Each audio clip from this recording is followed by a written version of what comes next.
Alam nyo ba na may bagong update sa GCash Help kung nasira ang phone, di na unregister o kaya ay ayaw gumana? Kaya gumawa tayo ulit ng bagong video para hindi na kayo malito dahil medyo may kakaiba ng konti sa menu. Dahil dito, mas madali na at mas mabilis na ang solusyon sa ating problema. Tara, pag-usapan natin. Dati, pag nag-chat kayo sa GCash Help na Talk to Gigi, ang tinatype natin ay phone registration problem. Ngayon, hindi na ganon. Diretso na agad tayo sa issue.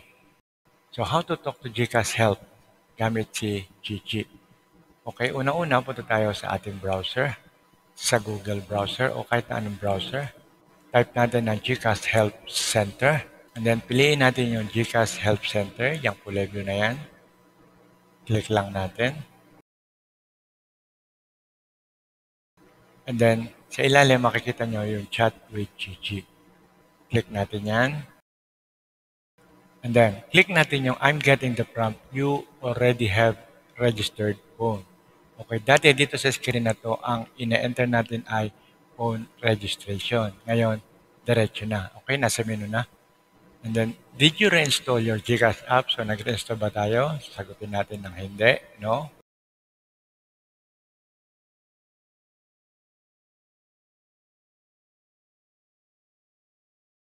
Are you able to log in? Click no.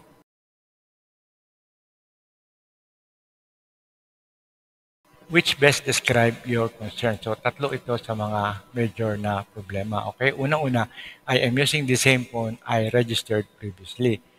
Pangalawa, I forgot to unlink my old phone. At pangatlo, my registered phone got damaged. So, saan dyan mas malapit yung inyong problema, yun yung inyong click.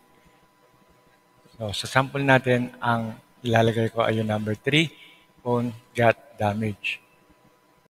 So dito, click natin ang my registered phone got damaged. Yun ang gagawin natin ng example. And then, lalabas na rito yung form. Okay? So click lang natin yung show form at ganito na ang lalabas. So dito, i-enter lang natin ang ating GCash registered name, kung ano yung naka-register doon sa inyo. Yung registered na mobile number, yung may problema.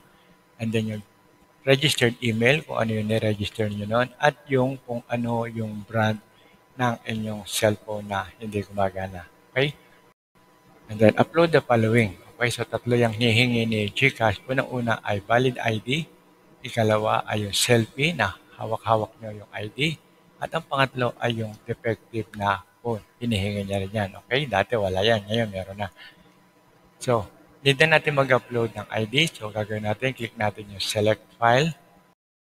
And then, pare-pareho lang po sila ng procedure, yung tatlo na i-download natin. So, ipapakita ko sa inyo ngayon kung paano natin gagawin.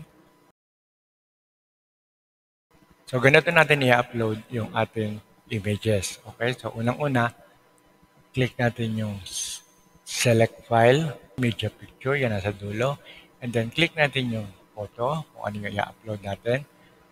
Okay? And then, antay lang natin matapos yan. And then, pag meron ng okay na kamay, okay, so click natin yung submit file and then return to chat. Sabi naman niya, I receive your file for ID. Okay? So, sa lahat po, ganun, pare-pareho ng procedure. Ganun din dito sa defective photo. Ganun din po ang procedure. Okay? And then, after that, ibibigay niya sa inyo yung inyong ticket number.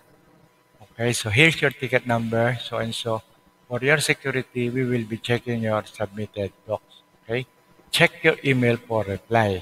So once validated, an email will be sent within 24 hours. So makakatanggap kayo ng email within sa loob ng 24 oras confirming that you should be able to log in o kung ano yung solusyon na binigay sa inyo ni GCash o ano yung ipagagawa sa inyo. Okay? So, at the same time, check your email for updates. Okay? So, from now and then, lagi nyo siyang bubuksan para mabasa nyo yung reply ni GCash. Okay? So, meron pa po tayong mga ibang videos na pwede nyo panoorin tungkol sa GCash. Nakalimutan mo ba ang MPIN? Yan, isa po yan. Bago lang din po yan. At yung something went wrong, kung meron kayong ganyan error message. At yung GCash na wala pareho, nawala ang phone at SIM. Okay, may video rin po tayo niyan. O kaya iPhone lang ang nawala o nasira, may video rin po tayo niyan. So, GCash nawala ng pera kahit may free scanning na at OTP, anong mga dapat niyong gawin? At paano malalaman kung qualified ka na mag-loan sa GCash? Okay? So, pagdating po sa dulo ng video, makikita niyo po yung playlist. Click niyo lang po yung playlist at makikita niyo na lahat ng GCash videos na pwede niyong panoorin. Okay, so ngayon maraming salamat sa ating mga bagong subscribers at kinasisiya po namin at ikinalulugod at ikinatutuwa po namin ang inyong pag-subscribe. Okay, maraming salamat kay to, ang Silvedorang TikTokers, kay Janet Costan, kay Inek Cervantes, Joshua, Maricris Palogan, YouTube channel. Oh, vlogger to. Okay, supported natin yan. Kay Chirad Cover, kay OFW Tausog Vlog, kay Philin Bautista, kay Angelica Ann Yaga, at kay Noel Mendoza. Okay, si Noel Mendoza actually nag-message pa yan sa atin ng new subscriber. Okay, thank you very much, Noel Mendoza.